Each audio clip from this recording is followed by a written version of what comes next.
আমি তো সেই কাজটা করার চেষ্টা করছি, ভারতবর্ষের কংগ্রেসের সেই কথাটাই বলছে। কিন্তু যখন যখন নির্বাচন আসে লক্ষ্য দেখবেন এই বহরমপুর এলাকায়, এই মুর্শিদাবাদ এলাকায় বিজেপি আর তৃণমূল সাম্প্রদায়িক বিভাজনের রাজনীতি করতে ময়দানে নেমে পড়ে।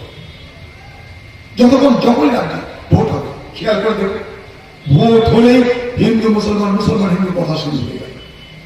2019 সালের পর তখন বিজেপি, তখন তৃণমূলের প্রচার কি ছিল জানেন? অধীর চৌধুরী বিজেপি হয়ে যাচ্ছে। মনে করে দেখুন আপনার, অধীর চৌধুরীকে ভোট দিও না, অধীর চৌধুরী বিজেপি হয়ে যাবে। তৃণমূলের কোনো কোনো নেতা গ্রামে গ্রামে গিয়ে এমনও বলবে অধীর চৌধুরীকে ভোট দিলে তোমাদের গোস খাওয়া বন্ধ হয়ে যাবে। কারণটা কি? কারণটা জানা গেল পরে যে আমি যোগী আদিত্যনাথের সঙ্গে দেখা করেছি,